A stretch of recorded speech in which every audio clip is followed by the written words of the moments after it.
Hello, everyone, and welcome to this latest episode of Expert Insights. We are celebrating women today, and I've got some fabulous guests and to meet all of you. So, if everyone can hear me, if you can just add in a comment in the comment section, that would be nice. I would just like to confirm that I'm not talking to myself, and there are people on the session. So, once I get a confirmation from at least one person, we can just begin with that. Right. Guess like we are live. Okay, so let me just bring up our guests over here. We've got all these five amazing people.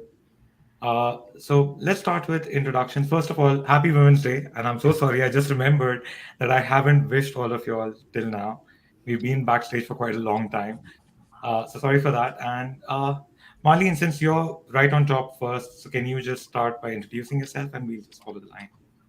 Yes, my name is Marlene. I work in the financial industry as a data scientist, and I published two books with Packt. That's how I met Tushar. They are both called Mastering Tableau, and I'm very happy to be here today. Perfect. All right. Mikey, Amita, you're next. Can you introduce Hi, I'm yourself? Amita Kapoor, and I have been into academia since last 25 years. And recently, I've joined Digity last for about 4 5 years back. And with Packt, I have been writing some books from 2017. So that is my association with Tushar, and it has been a nice run till now. Looking forward to more. Yeah. Mikey, you've got an amazing guest along with you. So can you introduce yourself and the guest? Yes, sure. So I'm Maaike van Putten. I'm a software developer and content creator, and I've just published my first book on JavaScript with Packt. And this is Bobby. He is a guy, so he's actually a bit of a not really a guest, is he? But he's with us here in the session because he's still a puppy. Thanks, Mikey. And Keeper, if you would like to introduce yourself. Yes, my name is Keeper, and I am a computational chemist. And I've been working in the tech side of computational chemistry for the last decade. And I have over 30 papers published with peer-reviewed journals. And I've been writing my first book with Packt for the last 6 months, and it's getting ready to be published in about a month from now. So super excited to be here. Amazing. And last but not the least, we've got Crystalline. Hi, everybody. My name is Crystalline Shelton. I work as a content strategist for a publishing company, and they distribute textbooks to colleges, basically bookkeeping and QuickBooks. I just completed my third book with Packt, Mastering QuickBooks. I'm really excited. It's been a great journey with Packt, and I've just really enjoyed the partnership, and I'm excited to be here today. Amazing. So I've got a few questions for all of you. So if anyone in the audience, you all have any queries, please feel free to add them in. While we receive the questions, we'll continue with the ones that we have. And also don't forget that there is a raffle. Please comment hashtag packed, and we'll do three draws today. There are three ebook giveaways, and you can win any book of your choice. So the first question that I had for all of you is a very simple one. What made you pursue your career in tech? So let's start the other way around. Crystalline, do you want to take this one? Sure. As I shared with you guys backstage, I actually didn't start out pursuing a career in tech. I came into it by the way of accounting. I studied accounting, I got an accounting degree, and while I was working for a entertainment studio, we were tasked with converting our accounting system. So, being the manager of that department, I was responsible for creating training materials and training my staff on how to use the new system at the time, which was SAP. I really enjoyed that process and made the decision to pursue just getting more involved with accounting software and specifically targeting small businesses and helping them to set up their books so that they could succeed. So that's actually how I got into tech. Great. And Keeper, would you like to take that question? Yes, so my early career was first around chemistry and mixing chemicals on a lab bench. And as I progressed in chemistry, I realized that there was a heavy math component to understanding chemistry. And I really love solving problems and puzzles. And I realized that I could bridge the two together in chemistry and mathematics, and that I could start programming computers to solve problems. And that's when I became a programmer and went into the tech side of chemistry, um, and decided I was going to get my degree in chemical physics and get a PhD. And then I started my own business Wow. surrounding it. And it's been a really interesting, career path. And then it led me to Tushar and writing the book. So Amazing.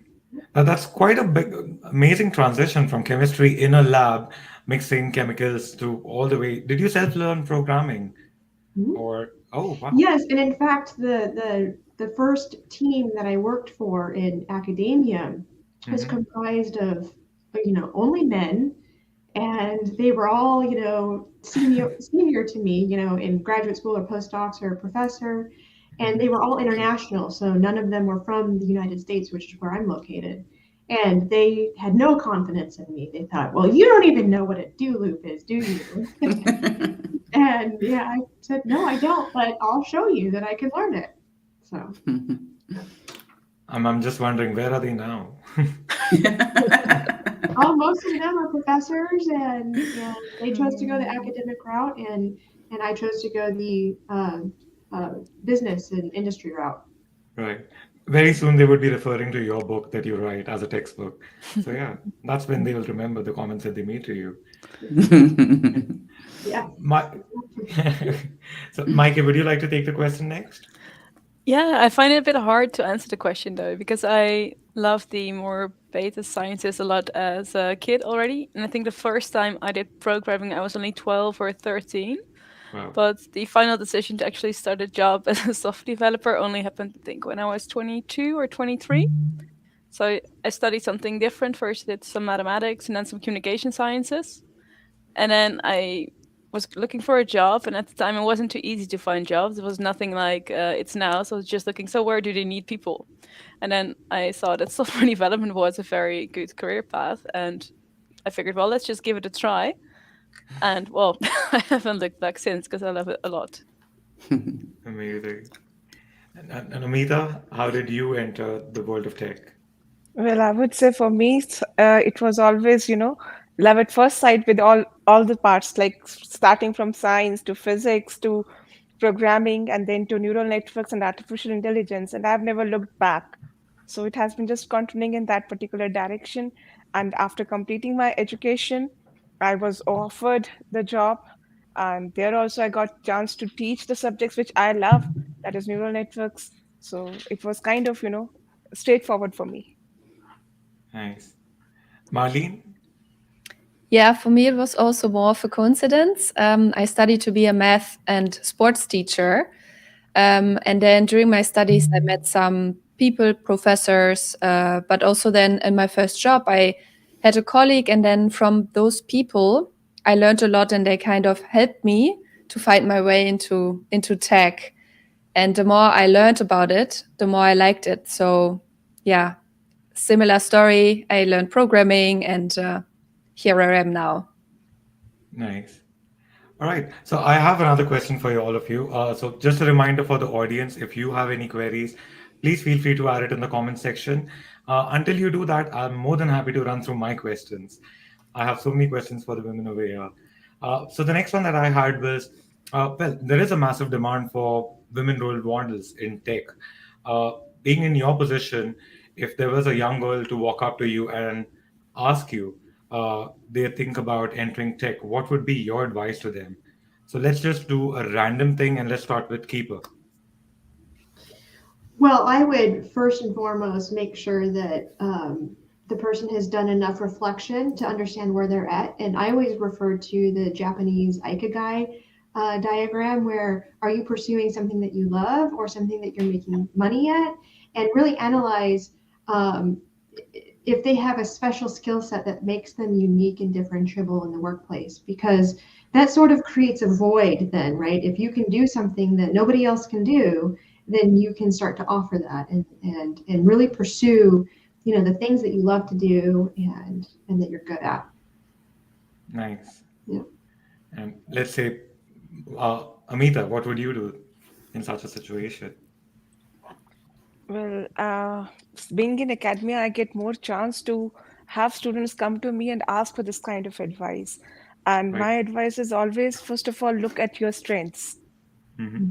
What strengths you have. Like, some people are very good at communicating, some people are really very good at logic, some are very good at programming. So, first and foremost important is look at your strengths.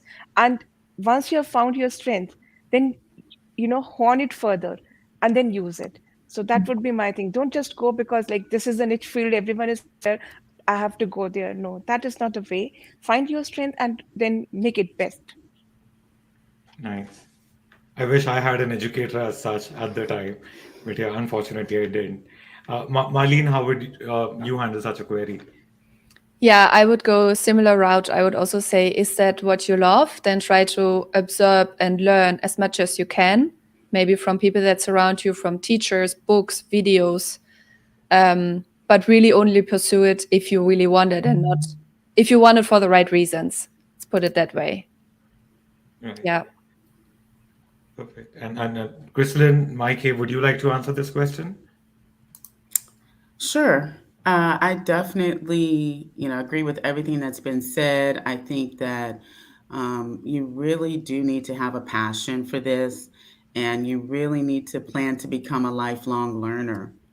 With Mm, the way things change in technology, it's real important for you to stay on top of the latest trends and changes within your area of expertise for this industry, and that's going to require you to spend some time, signing up for blogs that are relevant, newsletters, attending webinars that provide you with information on the new features and updates taking place. In addition to that, I attend quite a few conferences throughout the year, where a lot of information is presented that you won't find anywhere else. So it's real important for you to be passionate about it because you're going to spend a lot of time where you're not necessarily getting paid, but it's going to add value and it's going to help you to become better at what you're doing. So I definitely would recommend that. thanks, Crystalline. And Mikey, Mhm. would you like to add more onto this? Well, yes, because all the other answers they are really taking into consideration what you really wanted. But my main reaction would be, well, go for it because it's really fun. But also, it wouldn't matter too much if it was a man or a boy or a girl or women who was walking up to me, Mm, because I think for any gender, it's such well, clearly, if you love it, if this is where your heart is, it's such an amazing career to pursue. amazing. Yeah, well, yeah, that sounds true. Mhm. So we've got a first question over here, and it's by Cynthia. I'll just read it out in case someone's just listening to us and not watching. So Cynthia, this has raised a question for Crystalline, and she asked, "What have been the biggest challenges for you during your transition from CPA to an educator?" Hmm. Great question. Thanks for that, Cynthia. So, wow, biggest challenges for me from transitioning from CPA to educator. I actually think that it was an easy transition for me. A lot of my experience in the accounting field, most of it after like maybe the first 2 years, I pretty much was responsible for managing a team. And so I really enjoyed that quite a bit. Every person I hired or was on my team, I really embraced the challenge of training them on how to do their job or how to implement a process or procedure. And so I think I just was a natural trainer slash educator from the start. And I think that's why I gravitated to it so quickly. So yeah, I would have to say the only thing with being a trainer or an educator, I guess the one thing I will say, I'll be honest and say, you have to develop quite a bit of patience because people aren't going to pick up things as quickly as you would like them to. But Yeah. when they do pick it up and you see the light bulb, it's nothing like that. It's amazing. Yeah, and Keeper, you've also been in a similar situation where you've moved Mhm. into education and out and then back in again. So, Mhm. what have been your challenges? Well, I started out in academia, teaching graduate students and undergrads in chemistry, and then I taught some high school for a little while, and that was a lot of fun. Um, it was easy, being an educator is easy because when you have a passion for what it is that you do and a love for it, it's really easy to inspire others to understand it the same way and kind of find that same love. Um, and then, I realized that not only do I want to be teaching people, but I also want to bring the science into the industry. And, the biggest challenge for me was gaining enough confidence that I knew I could do it. So, having that self-confidence to step out there and try something different and, forge the way forward, essentially. But yeah, it came down to confidence for me to do it. Yeah. And Maike is also in a similar situation from self-learning. She is now a LinkedIn instructor. She's also written a book now. So, Maike, how did that transition happen for you, and what have been your biggest challenges? Well, it all started off as a bit of a joke when I was talking to a recruiter who didn't know what he was talking about. So I said, "Well, it sounds like you need a training," and then I developed a training for recruiters, and then so my old employer said, "So you're giving trainings nowadays? So maybe you can educate these junior developers." And then I was a bit scared. So it's a bit compared to what Keeper said. It all came down to confidence and Yeah. also learning, because in the beginning I felt like, yeah, I have to know everything when I'm teaching this, and at this point I'm like, yeah, I'll never know everything, but I probably know where to find it. And that should be good enough. Mhm. And Amita, also for you, the situation is the opposite. You were in academia and now you are moving towards industry applications. So, what has been your challenges in the last few years while you're doing this transition? Okay, so my challenge was basically, after spending almost 25 years in academia, I was feeling it is stagnated. There's no more growth in terms of knowledge for me. The challenge is like, after some time, the students, means in 20 years, the questions starts becoming repeated. So it's like you have mastered the subjects that you have taught. There is nothing more as far as the teaching part is concerned. I cannot add any more value to it. And I wasn't happy with that perspective. I always want to grow. So I have to add value to that. And then I thought about industry, but then there was a big gap. Like, when you are in academia, you're dealing with a different kind of mindset altogether. You're working for yourself. You do not have any deadlines. All deadlines are made by you. Right. But then in the industry, the standards are different. Even the frameworks that you use are different. The language that you use are different. So I had to kind of bridge myself, educate myself to that particular level. And once I felt confident enough, I started looking up into the different freelance options, and then slowly and kind of with patience, now I can say that yes, I've transitioned into industry. Right. There's a beautiful comment here by Lucky. Lucky, someone that I work with, and so yeah, she says succeeding and innovating in technology, engineering, academia takes a relentless drive and passion which I admire, respect, and try to emulate. Coupling those traits with overcoming the significant gender gap in tech, I'm in awe of you all, and I think she's put it beautifully. And it's Mhm. really difficult to overcome this challenge. Uh, so I think before we move forward, I would like to do one of our first raffles. We've got three in total. Let's do our first one. We've got eight entries here. Oh wait, sorry, I haven't added this to the stream. Okay, yeah, here it is. So let's do our first raffle and let's see who is the one who will win this.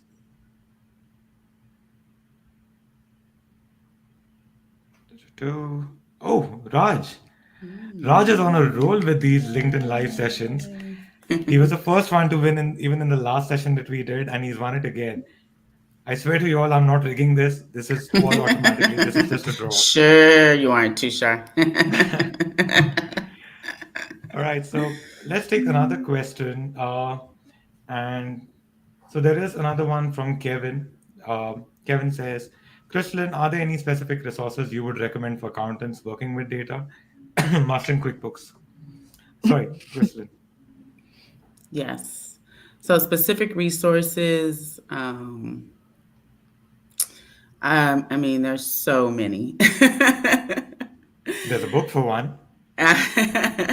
Yeah. So definitely, I mean, I always try to get my hands on anything that I can, whether it's a book or, like I said, access to blogs where I'm getting information in my inbox that I can utilize. And so I pull from a number of different resources. Intuit is a big one because they're big in the space of accounting software and small businesses. It's got 90% of the market share. So Intuit is one of my biggest resources that I look to. I'm a pro advisor, so I have access to webinars and blogs and lots of information that comes from them. But I also would say that depending on where you're trying to go, if you're like my focus, for example, was small business owners. And so I have a passion for helping them succeed. And so anything having to do with small businesses through the Small Business Development Center or the Small Business Association, the SBA, I pretty much have signed up for all those blogs. I get that information. I attend their webinars when I feel like it's relevant. And then there's a lot of small business blogs that also exist that have a lot of information for accountants. And so I don't know how much of that we're supposed to plug here, but I used to write for a small business blog called Fit Small Business, which is an excellent resource for accountants who support small businesses and for small businesses who don't have the money to hire a professional all the time, but they need to get some help on writing a business plan, writing a marketing plan. I need an accountant. How do I set up my books? I mean, tons of information. So feel free to reach out directly so I can get more specific, Kevin, if that wasn't enough. Perfect. Kevin, you can also join the Discord channel where Crystalline has been answering a lot of these questions. I do know you, so I'll send you the link of the Discord channel and you can join in there. So I have Absolutely. another question while others are adding in theirs. Um so I got in touch with someone called Heather Vancouver. She is a senior director at Oracle. And in her research a few years ago, she shared some stats. And in the stats, she said only 20% of the women hold tech jobs. Even in that, 40% move out of the tech industry within 10 years, as compared to 16% of men who move out of tech within 10 years. Now, the question that I have for all of you over here is how can organizations and tech industry on the whole prevent this and be better uh, to women? So, Marlene, if you can take this question first, that would be great. Yeah. So I think first of all, if this is, I mean, I don't know the reasons for it, but if it's about a specific bias or that the women don't feel treated the right way, then what a company could do is raise awareness. Do we have a bias? Maybe arrange some workshops for all the employees to be aware of it. I could also imagine that what I see, especially in the US, is that it's not really a thing to decrease your hours per week of working. So maybe, and I'm just guessing, Mhm. if there are kids involved, maybe there women will leave the tech industry because they don't want to work or can't work the full 40 hours. So maybe it would be a good idea to allow employees to decrease their working hours for men and women alike so that they can also take care of their kids. But I'm not sure if that's the reason. But yeah. Yeah. And Keeper, would you like to take this question? How can organizations prevent this from happening? Well, yes. One thing we have to understand, what's actually happening to these women when they leave. 40% is quite high. Now they could be moving up in career, managing a team, and maybe their skill set in technology allows them to manage a team in a different industry better because of what they've learned in tech. So maybe they go on to do something different, and it could be a family. And what I'd be interested in understanding in these statistics is what is the age range of the 40% that are leaving, right? Mm. What is that spread?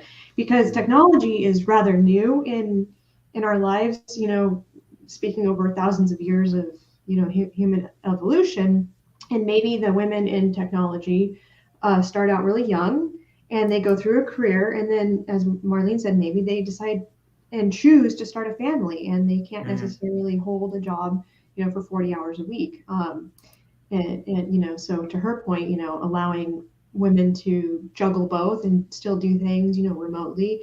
And I think especially now, in the recent years where a lot of jobs have moved remotely, I think women are able to actually do both at the same time. And perhaps we'll see statistics change in the next few years where maybe more women stay in tech because of that remote work capability. yeah, amen to that. I really hope that does. And so Raj has also commented over here that his wife is a new mom. She's restarting her career, and they are trying their best to cope up with personal and professional life. And I believe most of the women that we have here in this panel are moms. So if there is any takeaway for him that you can share from your experience, that would be good. It would probably help him and his wife and others watching. I would say it gets easier when the kids get a bit bigger because I know how tough it was when mine are still babies. I just give it like 3 years or so, and then life's gonna be so much brighter and easier when you have sufficient sleep and all these luxuries back again. But yeah, it is tough. But if you enjoy it and just stick with it, I'm sure you'll be fine. I think one advice for Raj over here would be that you support your wife as well. I should be the last person saying that I don't have children, but yeah, when we have children in the future, then probably I would do that, and I would support my wife as well, that equally taking care of the child. It's not just her child. So, Keeper, you were saying something. Sorry over there. Yeah, actually, that leads me to another point about don't be afraid to ask for help. I think Hmm. a lot of the times, especially nowadays, it seems though the community around raising children is not really there, and so you have to have parents close. And particularly for me, I don't live near family, so I have to reach into my community and say, can I get some help here? Can I get some help there? And it's nice because then it allows other people an opportunity to shine at what they do well, helping me. Um, so I think that especially in starting a business for me, where I don't necessarily work for somebody else now, I work for myself and I have a family, so I have to juggle both at the same time, and you just have to pick and choose your battles Yeah. and stick with it and stay strong. Yeah, and this is one of the things that I love about live. You get quick feedback from the audience. So thanks, Raj, for asking that question. And this next question that I'm popping up, it applies to all of you, and definitely to Mike because I know how much he works. So the question by Ivan is, Mike, how do you deal with burn-in, stress, and stay focused? So I was quickly googling burn in because I do know burnout. Yeah, But even I've yeah, heard of burnout, but yeah, I think he means the same thing.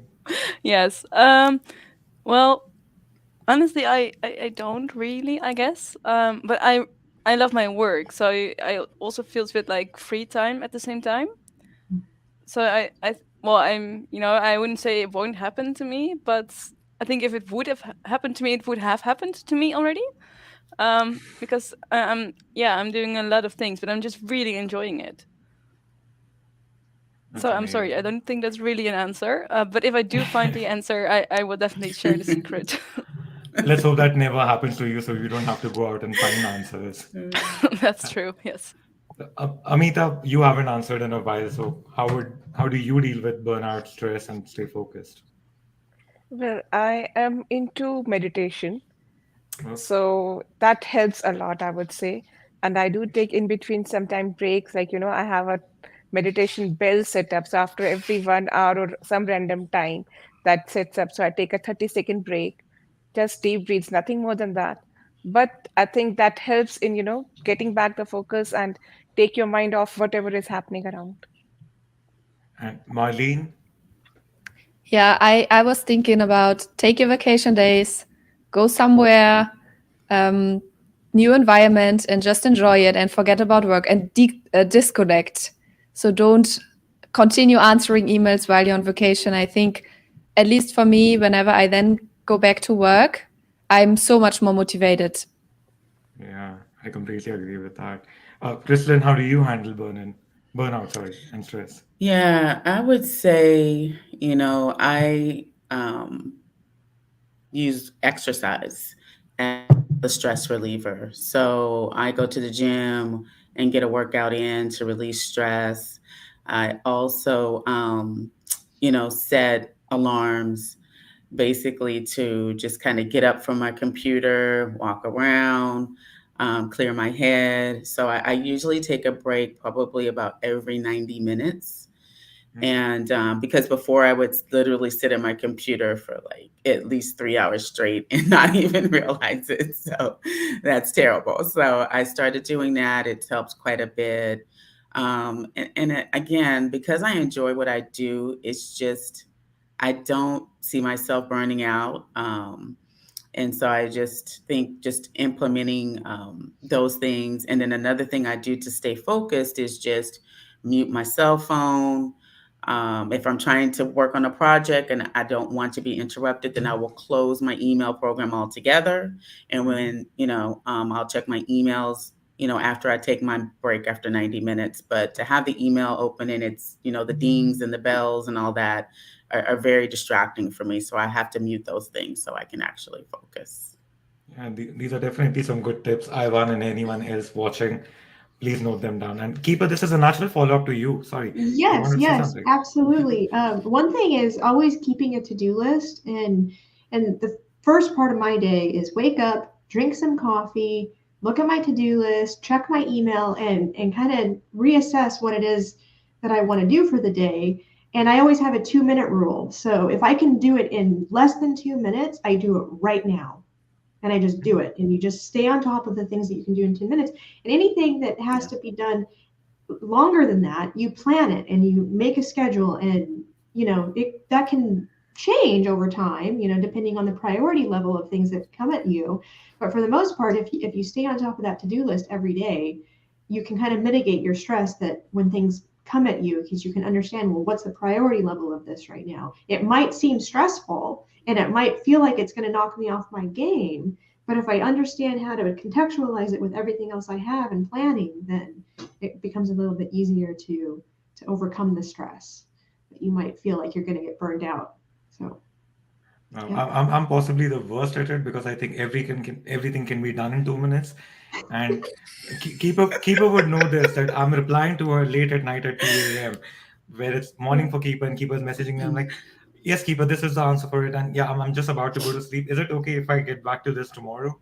And she's very kind enough. She said, oh, please go to sleep. Don't reply right now. Yeah. Right. Yeah. So Tushar, just to add to that, Mm-hmm. it's important to set boundaries. Yeah. I know we love what we do, but you have to turn it off. And so what I mean by that is after a certain time of day, 5 o'clock or whatever time it is, I shut my computer off. I don't turn it back on until the next day. You've got to learn how to unplug from that cell phone. And like you said, not answer emails, in the middle of the night when you should be sleeping.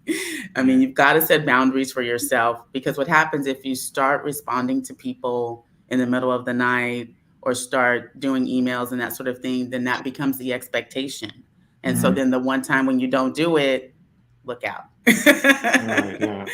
I've had that experience. Yeah. I Fair will enough. just add really quick that sometimes being international, I deal with people all over the world. Like I have interns in India, and I deal with people in Europe, and oftentimes we have to work in the middle of the night too. Mm. So, but you just have to know when that's going to happen for you, right? Yeah.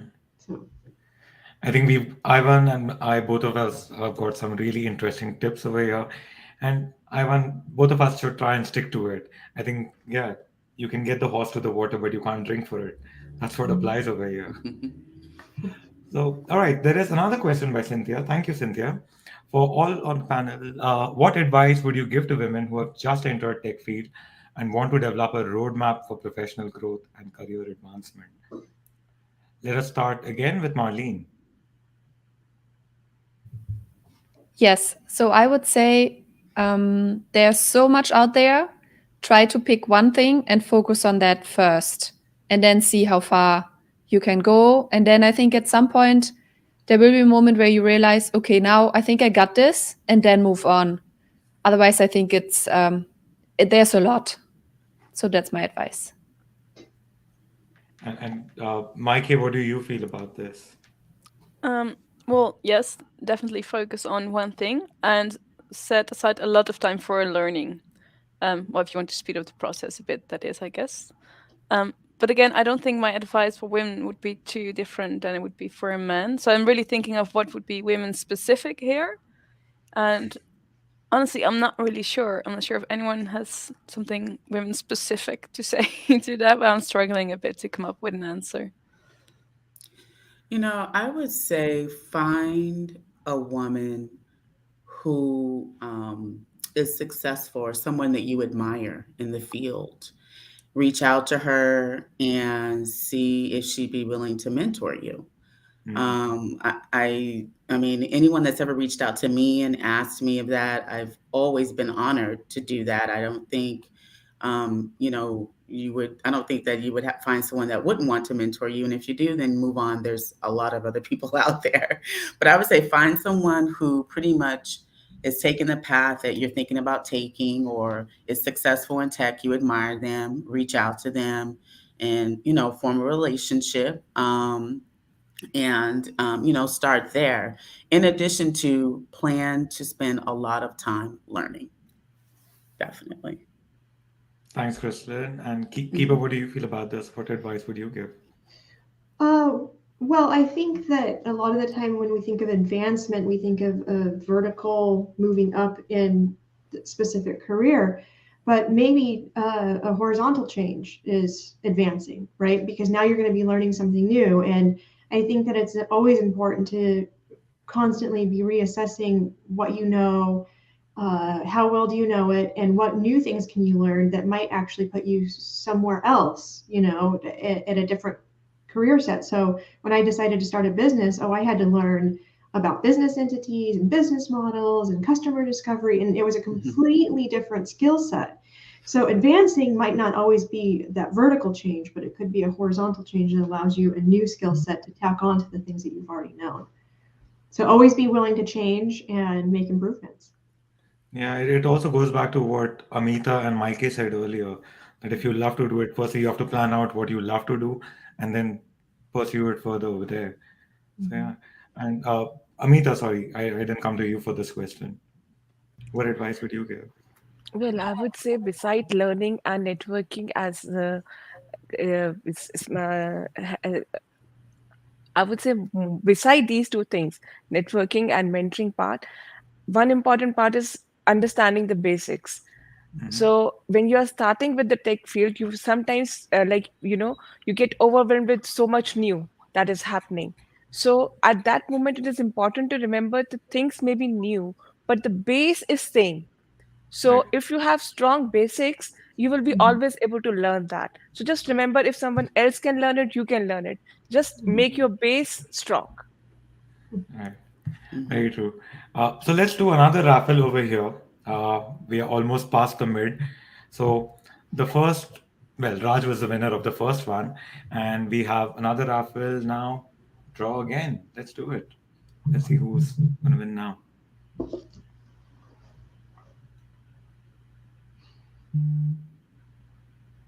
Mui Boon Loom. Wow. Congratulations, Mui. Raj, Mui, please drop me a message on my LinkedIn. Just DM me or just add me as a connection. We have another raffle due to go, and we'll do that towards the end. We just want to take a couple of questions more.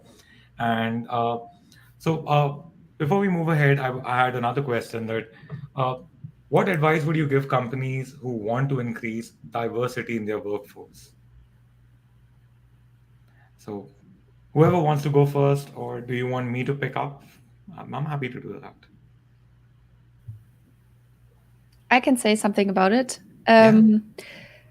So at least what I experience is the problem is mostly that we don't have really diverse applications.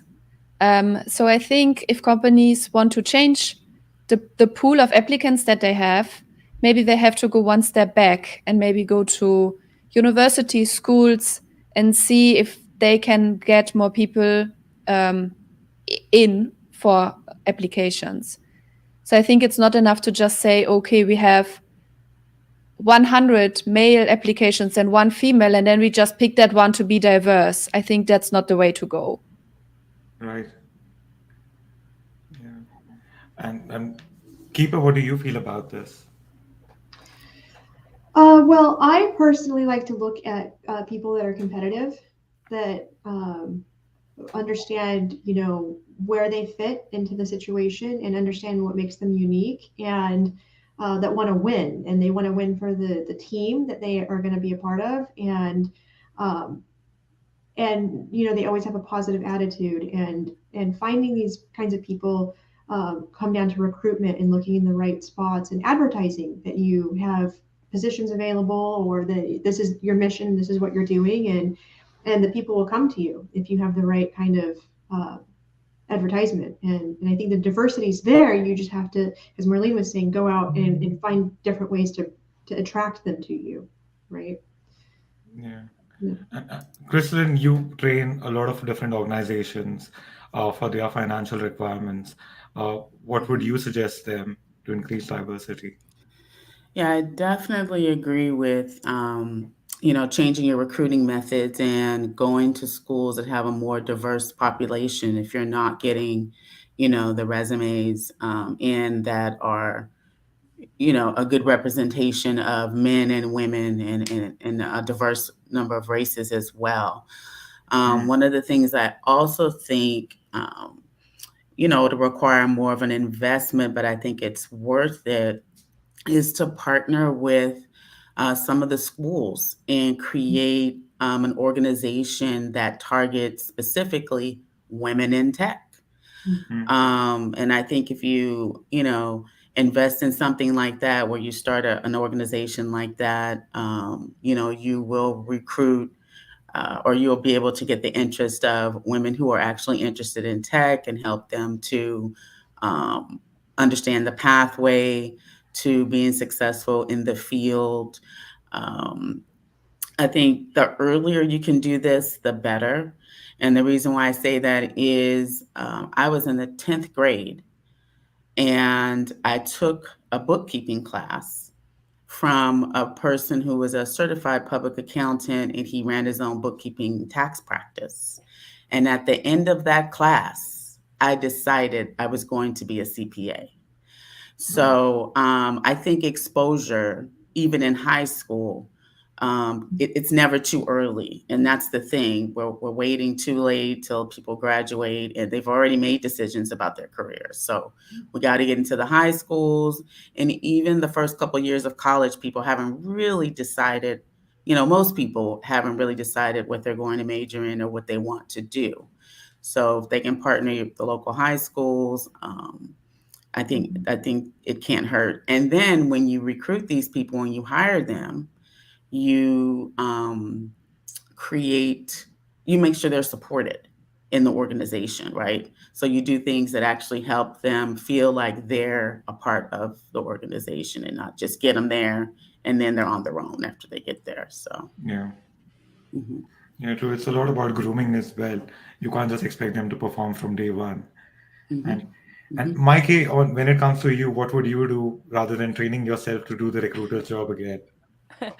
No, so I find it's a tough one because I just think that the interested software developer in my case then pool is just mainly men. So it's then tough to have a more diverse population because well the other companies, there's just not enough women offering, I think, to go into software engineering. And I'm 100% with Crystalline that we should start way earlier getting people enthusiastic for tech. Because, well, for example, if you look at young girls, even like my daughter, when she was potty training at the daycare, they were like, "Yeah, so I'm gonna go get the princess stickers for you." So if we could just have princesses with laptops in their hand, I think this might actually help. That's an amazing suggestion. So there are also a lot of groups that I've seen on LinkedIn, on Twitter, women who code, women in tech, and they've got over 120, 180,000 followers, and all of them are women and amazing, brilliant women. So if organizations probably partner with them, that could probably help increase in diversity. and they could educate the processes and the diversity factors, whatever they're doing right or wrong within the organization. That could help as well, don't you think, Amita? I would like to add Definitely. out here that, if as an organization, I celebrate the diversity inside the organization itself. I highlight it. I do, some sort of a, demonstration of that there is diversity inside my organization and we accept it. Then it kind of, helps others to see it and also apply. That makes Mm-hmm. a lot of difference. Mm-hmm. True. All right. So I have one last question, and let's see. Let's take that. I'm aware that my case is getting quite late, so let's do this. So, have you seen any changes in the tech industry in the recent years that help diversity and support women in their workspace? We've discussed a lot about women leaving the tech industry, and the reasons being varied. There are quite different reasons that we discussed. So, how can organizations actually support this? Uh, yeah, have you seen any changes? Sorry, that was the question. Amita, you've been in the academia for 20-25 years. Have you seen any changes? Yes, I would say I've seen a lot of positive changes, first of all. Means earlier the students they used to get married and leave the job altogether. But now I'm seeing that many of them, after about 10 or 15 years of, taking leave from their job and their career, are coming back. And that happens not just because the organizations are supporting it, that happens because the families are supporting it. There Yeah, is their husbands, their children telling them that they can come back, they can join, and they provide all the kind of support that is needed. So I yeah, guess that is a very positive response I'm seeing for, at least the students I've taught, that they're coming back into the whole thing. Some of them even my friends, like of my age. So when they're coming back, I really feel happy about it. So I will say there is a change happening, and the change is happening because we all are changing, not just organization or one person, but we all are changing towards the good part. yeah. So what Amita is saying is also a lot to do with the Indian culture as well. Unfortunately, the Indian culture in the past, not now, in the past had not been very supportive of women. I know that for a fact because my mother is a business owner now, and still date she finds it extremely difficult to speak to men. And it was only because the men in her family wouldn't let her speak to them. But yeah, things are changing for the good. My sister is a CEO now, and she runs her own successful business. So that's amazing to see because my mom supported her. Crystalline, have you seen that change as well within your industry? I, I would definitely say things are changing. You see more women who are, keynote speakers at these conferences, and like you said, moving into these higher level positions, CEO, CTO, and that sort of thing. And so, definitely things are changing, and that's a good thing. I think that there's a lot more work that needs to be done, but yes, definitely seeing change going in a positive direction for sure. It's good that things are moving forward for the better. Does anyone else want to add any pointers over here from something they've observed or noticed? Right. If not, let's move on to the last raffle. Thank you everyone for being so patient. And here's the last raffle. Let's draw this and let's see who the last winner is. David. Congratulations, David. So, congratulations, Raj, David, and Mui. Please get in touch with me. Add me as your connection. If we are still not connected, drop me a DM on LinkedIn and let me know which book you would like from Pact, and I'll get that facilitated for you. Uh, so, thank you, everyone, for being a part of this session. Thank you to all the panelists over here. It was amazing to hear from all of you. Are there any final words that anyone would like to say before we conclude this? I Thank you for enjoy. having this. Thank you for putting this event together and having this on International Women's Day. It's been a pleasure. Thank you so much. Yeah, Yeah, sorry, thanks, Chris. Take over. Tushar. Yeah, thanks, Tushar, for putting this together. It was awesome. And I would like to say to, the women that are out there who are in tech or considering tech, don't be afraid to share your knowledge and what you know. So participate in events like this if you have the opportunity to, because definitely it's definitely worth it, and you just never know where it might go. Yeah. Yeah, All thanks a right. lot. And also thank you for connecting us. Absolutely. Yeah. Yes. Thanks a All right. lot. Yeah. Thank you, everyone. And it was lovely having all of you. All right. See ya. Bye. Bye bye.